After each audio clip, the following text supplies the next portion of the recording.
आता बघा मागच्या व्हिडिओमध्ये आपण जे आहे ते सर्च बघितलं. आता आपण फाईल ओपन करून फाईलमध्ये आपण जे आहे लोकल रेफरन्स लावणार आहोत. तर कसं लावणार लोकल रेफरन्स बघा. आपण याच्यामध्ये फाईलमध्ये गेलो आपण. ठीक आहे.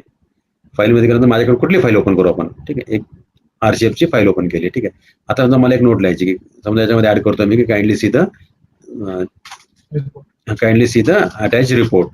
याच्यामध्ये आपण ऍक्ट लावू शकतो एखादा, याच्यामध्ये एखादा GR लावू शकतो, पीपीटी लावू शकतो, काही पण आपण लावता येईल. ठीक आहे. मी सांगून kindly see the attach PPT करता येईल आपल्याला किंवा रिपोर्ट करता येईल. पॉवर पॉईंट प्रेझेंटेशन समजा मला एखादा साहेब सांगितलं पीपीटी पाठवा. कशी लावणार आपण डायरेक्ट रिपोर्टमध्ये जाणार. खाली बघा अटॅचमेंट दिसते सगळ्यांना.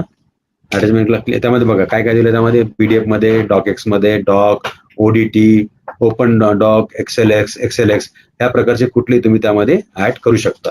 ठीक आहे. आता बघा यामध्ये मी लावतो एक फाईल पीपीटी फाईल 7.0 ची लावतो मी त्याला. ओके करा.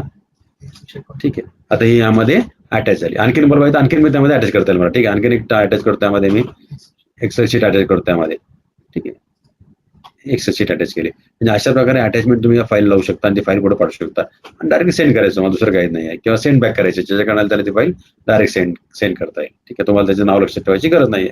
सेंड केलं. अशा प्रकारे जी आहे आपण ही फाईल पुढच्या व्यक्तीला सेंड केली. आता बघा ही फाईल आपण तयार केली. हे का हे अटॅचमेंट त्यामध्ये लावले. मला काय समजा अटॅचमेंट बघायचं कसं करायचं जस्ट क्लिक करा त्याला. आपण 3 अटॅच लावले सगळ्यांनी बघितलं होतं.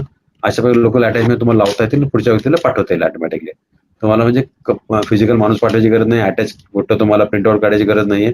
डायरेक्टली समोरच्या व्यक्तीला ते अटॅचमेंट जाईल. एवढं इझी सिस्टम मध्ये आलं. यामध्ये तुम्हाला मॅनपॉवरची गरज नाहीये. पिऊन लागणार नाही कुठली तुम्हाला. ठीक आहे. यामध्ये तुम्ही कुठलं प्रिंट काढलेलं नाहीये, कुठला ईमेल पाठवलेला नाहीये.